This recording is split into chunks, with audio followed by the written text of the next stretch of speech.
চলো খুবই অল্প সময়ের মধ্যে আমরা চলন ও অঙ্গচালনার এমসিকিউ গুলো দেখে ফেলি। প্রথম প্রশ্ন দেখো, পিউবিক সিম্ফাইসিসে কোন ধরনের তরুণাস্থি থাকে? তো বেসিক্যালি আমরা জানি তরুণাস্থি 4 প্রকার এবং কোথায় কোথায় থাকে বইতে লেখা আছে। একটু সংক্ষেপে কোনগুলো মনে রাখতেই হবে সেগুলো একটু দেখে দেখো। প্রথমে ইলাস্টিক স্থিতি স্থাপক বা পীততন্তুময় তরুণাস্থি। ইলাস্টিক ই দিয়ে শুরু, আমরা মনে রাখবো সহজে যে E and triple E.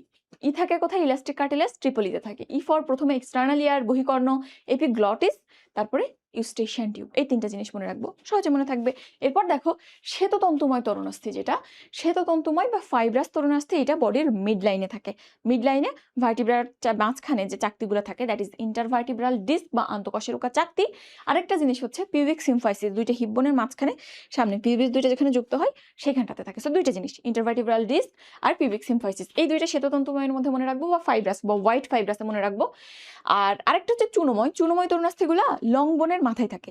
So long বোন যাদের হিউমেরাস, তারপরে ফিমার, এদের মস্তকে থাকে, এই দুটো মনে রাখবো। আর বাকিগুলা হায়ালিন, বাকিগুলো সবই প্রায় হায়ালিন। পরশুকার প্রান্তভাগ, নাক কান গলা। নাকের মধ্যে কি কি আছে? নাসিকার এই যে এই কার্টিলেজগুলা, শ্বাসনালী, গলার মধ্যে, কানের মধ্যে কর্ণকুহর বা অস্থির বিভিন্ন জায়গায় সন্ধিস্থলে থাকে, এটা তেমন ইম্পর্টেন্ট না। তাইলে নাক কান গলা এন্ড পরশুকার প্রান্তভাগ, এই কয়টা। তো খুব ইজিলি আমরা মনে রাখতে পারি। শ্বেততন্তুময় এটা মিড লাইনে, ইলাস্টিক এটা 3টা ই দিয়ে, এরপরে চুনোময় যেখানে বেশি ফ্রিকশন হয়, যেখানে বেশি শক্তি দিতে হয় সেইখানে চুনোময় থাকে, দ্যাট ইজ হিউমেরাস ফিমারের মস্তক। এটা অনেক শক্তি বা বল প্রয়োগের কারণে ক্যালসিয়াম জমে জমে এরকম ক্যালসিফাইড হয়ে যায় বা চুনোময় হয়ে যায়। ওকে, অ্যান্ড হায়ালিন গুলো আদার্স। সো বুঝতেই পারছো। সো পিউবিক সিম্ফাইসিসে কোন ধরনের তরুণাস্থি তুমি পাবা? এই যে শ্বেততন্তুময়, হোয়াইট ফাইব্রাস। এটাকে শুধু ফাইব্রাসও বলা হয়, আবার হোয়াইটও বলা হয়। গেল, তাইলে বাকিগুলো দেখবা। পরের স্লাইডে যাই। করটিকার কোন অস্থিতে ফোরামেন অফ ম্যাগনাম বহন করে? সো কোন ফোরামেন কই থাকে একটু শর্টকাটে জানতে হবে। ফোরামেন ম্যাগনাম, ম্যাগনাম মানে বড়, বড় ফোরামেন। আমাদের যে স্কাল আছে, স্কালে অনেক ছিদ্র আছে, 100-র বেশি ছিদ্র আছে। তো এর মধ্যে সব থেকে বড় ছিদ্রটা ফোরামেন ম্যাগনাম কই থাকে? এই যে অক্সিপিটাল, পেছনে যে অক্সিপিটাল বোন, অক্সিপিটাল বোন এইরকম সাইজের একটা ছিদ্র থাকে, এটা হচ্ছে ফোরামেন ম্যাগনাম। কই থাকে? অক্সিপিটাল বোন। এটার কাজ কি? এটা দিয়ে আমাদের ব্রেন স্টেম থেকে যে স্পাইনাল কর্ডটা শুরু হইলো, সেই ব্রেন স্টেম থেকে সেটা নিচে নামে। তাইলে ওইটা দিয়ে অ্যাকচুয়ালি ব্রেন স্টেম বা সুষুম্না কাণ্ডটা নিচে নামতেছে, ব্রেন স্টেম হয়ে নামতেছে আর কি। তাইলে এটা কোথায় থাকবে? অবশ্যই অক্সিপিটাল বোনে থাকবে। ওকে, তাহলে অক্সিপিটালে থাকে, এটা দিয়ে ব্রেন থেকে স্পাইনাল কর্ড নিচে নামে। এখন আরো কয়েকটা ফোরামেনের কথা আছে, যেমন দেখো ভার্টিব্রাল ফোরামেন। ভার্টিব্রাল ফোরামেন কোনটা? এই যে ভার্টিব্রাল বডি আর আর্চের মাঝখানে যে জায়গাটা, ওইটা। ওর মধ্যে কি থাকে? স্পাইনাল কর্ড থাকে, অনেকগুলো লম্বা হয়ে একটা ক্যানেলের মতো তৈরি করে, তখন ওর মধ্য দিয়ে আমরা স্পাইনাল কর্ডটাকে দেখতে পাই। তাইলে এটা হচ্ছে ভার্টিব্রাল ফোরামেন। যখন একটা ভার্টিব্রার কথা বলবো আর অনেকগুলো ভার্টিব্রাল যুক্ত হয়ে একটা ছিদ্র হবে, ওটা হচ্ছে ভার্টিব্রাল ক্যানেল। ওকে, আরেকটা জিনিস দেখো, ইন্টারভার্টিব্রাল ফোরামেন কি জিনিস? এই যে দুইটা ভার্টিব্রা যখন যুক্ত হয়েছে, সাইডে ছোট ছোট ফাঁকা তৈরি হয়, এইটা হচ্ছে ইন্টারভার্টিব্রাল ফোরামেন। এটা দিয়ে কি বের হয়? এটা দিয়ে আমাদের যে সুষুম্না স্নায়ুগুলো আছে 31 জোড়া, ওইগুলো বের হয়ে যায়, এবং ওর সাথে কিছু ভেসেল থাকে, আদার্স থাকে। আর ট্রান্সভার্স ফোরামেন কোনগুলা? ট্রান্সভার্স ফোরামেন এটা সার্ভাইকাল ভার্টিব্রাল একটা স্পেশাল বৈশিষ্ট্য। জাস্ট এতটুকু মনে রাখো, ট্রান্সভার্স ফোরামেন কই থাকে? সার্ভাইকাল ভার্টিব্রাতে থাকে। তাহলে এই জিনিসগুলো একটু দেখে ফেলবে, আমি একটু দ্রুত যাচ্ছি। আচ্ছা, এর পরের প্রশ্ন দেখো, করটিতে কয়টি অস্থি আছে? তো এখানে সব থেকে ঝামেলা যেটা হয়, করটি করটিকা, এই দুইটা আমরা গুলিয়ে ফেলি। তো করটি এটা বড় জিনিস, করটিকা ছোট। টিকা ইংরেজিতে লেট মানে যেমন ছোট, তেমনি বাংলায় টিকা মানে ছোট অংশ। তাইলে এখানে করটিকা নিশ্চয়ই করটির একটা অংশ, ছোট অংশ, এটা মনে রাখবা। আর সব থেকে বড় কথা, ওই পেজে কোন অস্থি কত সংখ্যায় থাকে, কোথায় থাকে, নাম কি, সবগুলো দেখে ফেলবা। পরে আবার বলবে না আপু সব পড়াই নাই, ওটা তোমার দায়িত্ব, তুমি পড়ে নিবা। তাহলে করটিতে আসলে 29টা অস্থি থাকে। এই যে পুরো মুখমণ্ডল, মাথা, এর মধ্যে এই ঘাড়ের উপরে যা আছে সবই করটির অস্থি। আর করটিকা মানে জাস্ট এই ভলটা, এই ভলটা, এর মধ্যে অনেকগুলো বোনস আছে, তার মধ্যে প্যারাইটাল আর টেম্পোরাল। প্যারাইটাল টেম্পোরাল, প্যারাইটাল কই থাকে? এখানে থাকে। টেম্পোরাল কানের এখানে থাকে, এরা জোড়াই থাকে, বাকিগুলো সিঙ্গেল। তো করটিকায় টোটাল 8টা আছে, মুখমণ্ডলীয় অস্থি টোটাল 14টা আছে। এর মধ্যে সবাই জোড়া, শুধুমাত্র ম্যান্ডিবল আর ভোমার, এই যে এটা ম্যান্ডিবল আর ভোমার ভেতরের দিকে থাকে, এরা হচ্ছে সিঙ্গেল। এরপরে কর্ণাস্থি, কর্ণাস্থি 6টা থাকে, এপাশে 3টে, এপাশে 3টা। মধ্যকর্ণের অস্থি আমরা কি কি বলি না? Malice incus steps. আর একটা থাকে হাইওয়েড বোন, হাইওয়েড বোন এরকম ইউ এর মতো এইখানে থাকে। তাইলে আমরা এই জিনিসগুলো দেখে ফেললাম। তাহলে করটিতে কয়টা অস্থি থাকবে? করটি দ্যাট ইজ 29টা, করটিকায় 8টা। এরপর আসো, মানবদেহের সবচেয়ে বড় অস্থির নাম কি? তো একটু আমি লিখেছি, এটা সব হয়তো লাগবে না, তোমাদের অ্যাডমিশনে লাগে। অস্থির ক্ষেত্রে সব থেকে লম্বা অস্থি কোনটা? এই যে আমাদের থাইয়ের এখান থেকে হাঁটু পর্যন্ত যে অস্থিটা আছে, দ্যাট ইজ ফিমার। এরপর সব থেকে লম্বা কোনটা?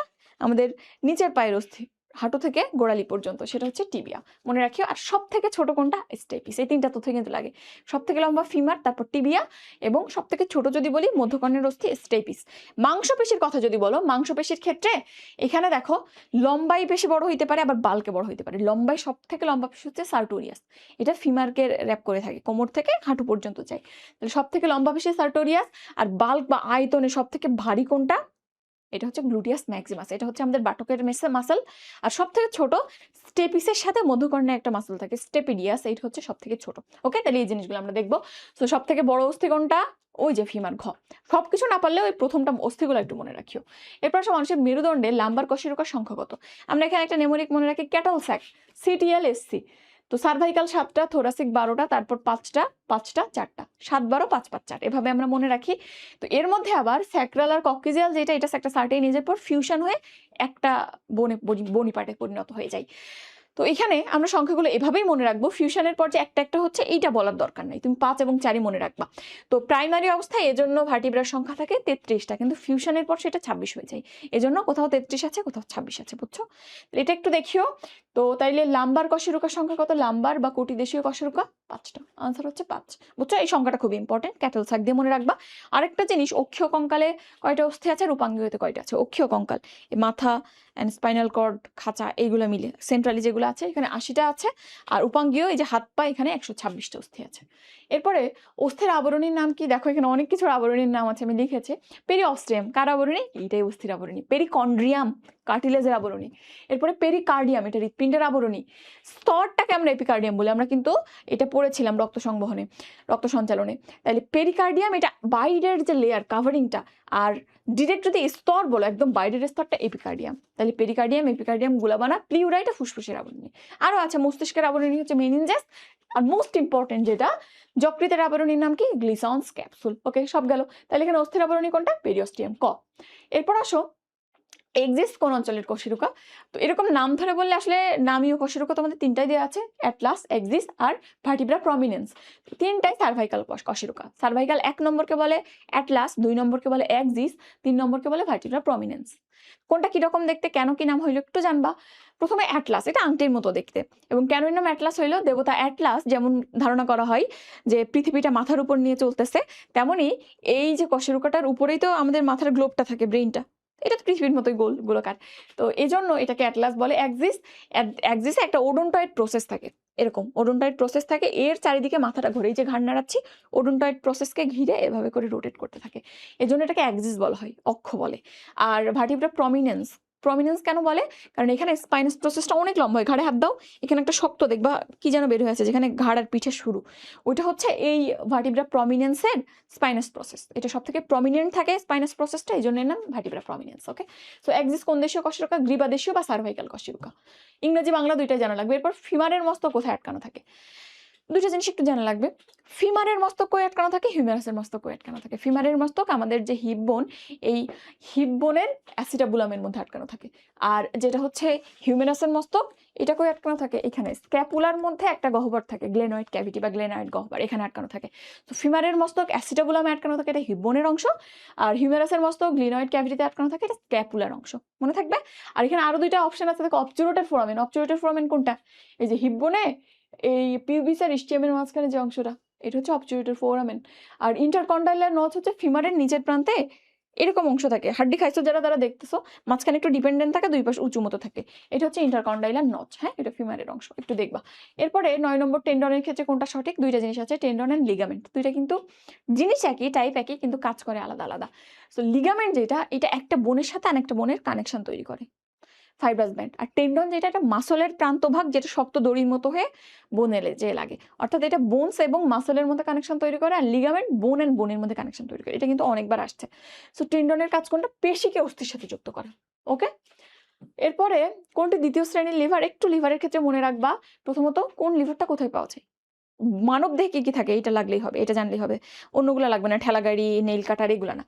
আর কোন শ্রেণীর লিভারে মাঝখানে কোনটা থাকে? মাঝখানে কোনটা থাকে তুমি যদি মনে রাখতে পারো, তাইলে দুই সাইডে যেটা যে কোনো দিকে গেলে সমস্যা হয় না, এটুক জানলেই হবে। তো দেখো, প্রথম শ্রেণীর লিভার মানবদেহে সব থেকে কম থাকে, দ্বিতীয় শ্রেণী কমই থাকে মডারেট, আর সব থেকে বেশি থাকে তৃতীয় শ্রেণীর লিভার। এটা জানলা। এরপর কোনটা কোথায় থাকে দেখো, প্রথম শ্রেণী অনেক উপরে থাকবে, হাইয়ার পজিশনে। তো এটা মাথা এবং অ্যাটলাসের মধ্যবর্তী যে জয়েন্টটা সেইখানে থাকে। প্রথম শ্রেণী তাহলে উপরের দিকেই থাকবে, হাই পাওয়ারফুল এবং সম্মানিত ব্যক্তি, সম্মানিত জিনিস, বুঝছো? তো প্রথম শ্রেণী মাথা ও অ্যাটলাসের মাঝে থাকবে। দ্বিতীয় শ্রেণী ধাম করে উপর থেকে নিচে নেমে গেল, পায়ের গোড়ালিতে দ্বিতীয় শ্রেণীর লিভার কাজ করে। আর তৃতীয় শ্রেণীর লিভার শরীরে অনেক থাকে, তার মধ্যে একটা এক্সাম্পল দিয়েছে ভাঁজ করা বাহু, এখানে তৃতীয় শ্রেণীর লিভার কাজ করে, বুঝছো? তাহলে এই এক্সাম্পল 3টা জানলাম। এরপরে 1 নম্বর লিভারে আমরা পিভপ্র, একটা নেমোনিক মনে রাখবো, পিভপ্র। 1 নম্বরে পি মাঝখানে থাকে, দ্যাট ইজ পিভট মাঝখানে থাকে। 2 নম্বর যে লিভার এখানে ভর মাঝখানে থাকে, আর 3 নম্বরে প্রচেষ্টা মাঝখানে থাকে। এখান থেকেও কিন্তু একটা প্রশ্ন এসেছে, সো জাস্ট এতটুকু মনে রাখো, তাহলে পেরে যাবা মাঝখানে কে থাকে। এরপর পিভটের আগে ভর থাকলো নাকি আগে প্রচেষ্টা থাকলো এটা ডাজন্ট ম্যাটার, মাঝখানে একটা ফিক্স থাকলেই হচ্ছে। সো কোনটা দ্বিতীয় শ্রেণীর লিভার? এই যে পায়ের গোড়ালি, আনসার ইজ খ। এরপরে আসো কোনটি করটিকার অস্থি। তো করটিকার অস্থি বেসিক্যালি 6 রকম, সংখ্যায় 8টা, কারণ এই দুইটা জোড়াই থাকে। সো ফ্রন্টাল, এই হচ্ছে ফ্রন্টাল, প্যারাইটাল, টেম্পোরাল, অক্সিপিটাল, আর স্ফেনয়েড ভেতরের দিকে পাখার মতো একটা অস্থি থাকে, বাদুড়ের ডানার মতো। এথময়েড, এটাও চোখের মাঝখানে ভেতরের দিকে থাকে। তাইলে কোনটি করটিকার অস্থি? প্যারাইটাল, এই যে প্রথমেই আমরা পাইলাম প্যারাইটাল। ওকে, এরপরে আসো, আর বাকিগুলো যেগুলো দেখেছি ওগুলো হচ্ছে মুখমণ্ডলের অস্থি। ঐচ্ছিক পেশির ক্ষেত্রে প্রযোজ্য নিচের কোনটা? একটু আমরা ছবিটা দেখি। ঐচ্ছিক পেশি, অনৈচ্ছিক পেশি, আর হচ্ছে হৃদপেশি। এটা হচ্ছে মসৃণ পেশি। মসৃণ পেশির প্রথমে যেটা জানবা, ফাইবারগুলো মাকু আকৃতির, সিঙ্গেল সিঙ্গেল কোষ থাকে, কোষে একটা করে নিউক্লিয়াস থাকে, কোনো অনুপ্রস্থ দাগ থাকে না। ছবিটা দেখলে তো মনে থাকবে, মাকু আকৃতির কোষ, একটা করে কোষ, মাঝখানে একটা করে নিউক্লিয়াস, কোনো অনুপ্রস্থ দাগ নাই। ওকে, এই জন্য এটার আরেক নাম মসৃণ, কোনো দাগ নাই বলে, দেখতে মাকু আকৃতির। এরপর কার্ডিয়াক পেশি, কার্ডিয়াক পেশি এরকম থাকে, মাঝখানে ব্রাঞ্চিং থাকে, ইন্টারক্যালাটেড ডিস্ক থাকে, নিউক্লিয়াসগুলো হ্যাপাজাইটলি সাজানো থাকে। এরপর এটার আরেকটা নাম আছে ফাংশনাল সিনসাইটিয়াম। জাস্ট এতটুকু মনে রাখি, এর ব্যাখ্যা পরে জানবা। এরপরে হচ্ছে ঐচ্ছিক পেশি বা অমসৃণ পেশি। ঐচ্ছিক মানে নিজে নিজে সঞ্চালন করা যায়, এটা কঙ্কালের সাথে লেগে থাকে, এই জন্য এর নাম কঙ্কাল পেশি। আর একটা হচ্ছে যে স্ট্রায়া থাকে বলে এর নাম অমসৃণ পেশি। তো এই ক্ষেত্রে একটা লম্বা কোষ থাকবে, অনেক নিউক্লিয়াস থাকবে এবং মাঝখানে স্ট্রায়া থাকবে, অমসৃণ দাগাঙ্কিত থাকবে। ঠিক আছে, তো এটা যদি জানো তাহলে দেখো এটা দাগাইতে পারবো। ঐচ্ছিক পেশির ক্ষেত্রে কোনটা প্রযোজ্য? এটা কি মাকু আকৃতির? না, এটা মসৃণ বা অনৈচ্ছিক পেশি মাকু আকৃতির। নিউক্লিয়াস অসংখ্য, ইয়েস, ঐচ্ছিক পেশিতে কিন্তু লম্বা কোষ থাকবে, অনেক নিউক্লিয়াস থাকবে, অনেক নিউক্লিয়াস, মাঝখানে কোনো কোষ পর্দাই নাই। এরপর ইন্টারক্যালাটেড ডিস্ক, এটা হৃদপেশির বৈশিষ্ট্য তোমরা জানো, খুব ইম্পর্টেন্ট। আর অনুপস্থ রেখা অনুপস্থিত কোথায়? ওই যে প্রথমে যেটা স্মুথ বললাম সেটা, এটা অনৈচ্ছিক পেশি। এটা ঐচ্ছিক আমি ভুল করে লিখে ফেলছি, অনৈচ্ছিক পেশি হবে। গেল। তো এখানটাতে তুমি যদি এটা খেয়াল করো, ঐচ্ছিক পেশি তাহলে বৈশিষ্ট্য কোনটা পাচ্ছে? কেবলমাত্র নিউক্লিয়াস অসংখ্য, খ। বুঝছো, ওইটা একটু ঠিক করে নিও।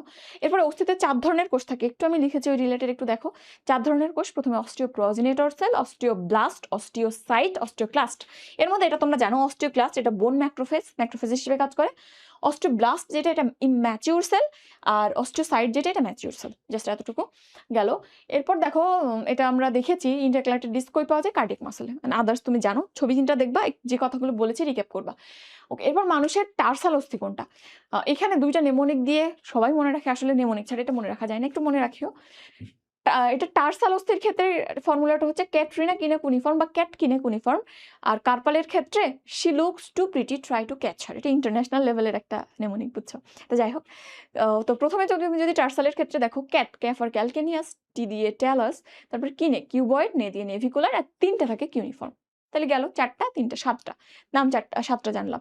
এরপরে এই ক্ষেত্রে আমরা she looks, she for scaphoid, lunate, too দিয়ে triquetral, pisiform, trapezium, trapezoid, capitate, hamate, এই কয়েকটা একটু জানবা। আমি লিখে দিয়েছি, দেখে নিবা। তো এর মধ্যে টার্সাল অস্থি কোনটা? Talus, trapezium, trapezoid, triquetral, only talus. পায়ের অনেক বড় একটা অস্থি ট্যালাস। ঠিক আছে, তাহলে এইভাবে নামগুলো যদি জানো হয়ে যাবে। এখানে আনসার হচ্ছে ক। তো এই তো মোটামুটি এগুলাই।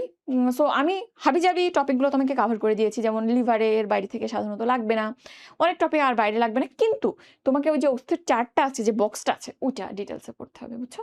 ওইটা ডিটেলসে পড়ো, তাহলে আশা করি অন্য জায়গাতে তুমি বাদবা না, বিশেষ করে অস্থির নামগুলো, সংখ্যাগুলো, লোকেশনগুলো একটু জানবা। ওকে, তো এই তো মোটামুটি। তো ইনশাল্লাহ আবার কোনো ক্লাসে দেখা হবে। সে পর্যন্ত সবাই ভালো থাকো, সুস্থ থাকো। যে কোনো প্রশ্নে আমাকে নক করতে পারো। আল্লাহ হাফেজ, আসসালামু আলাইকুম।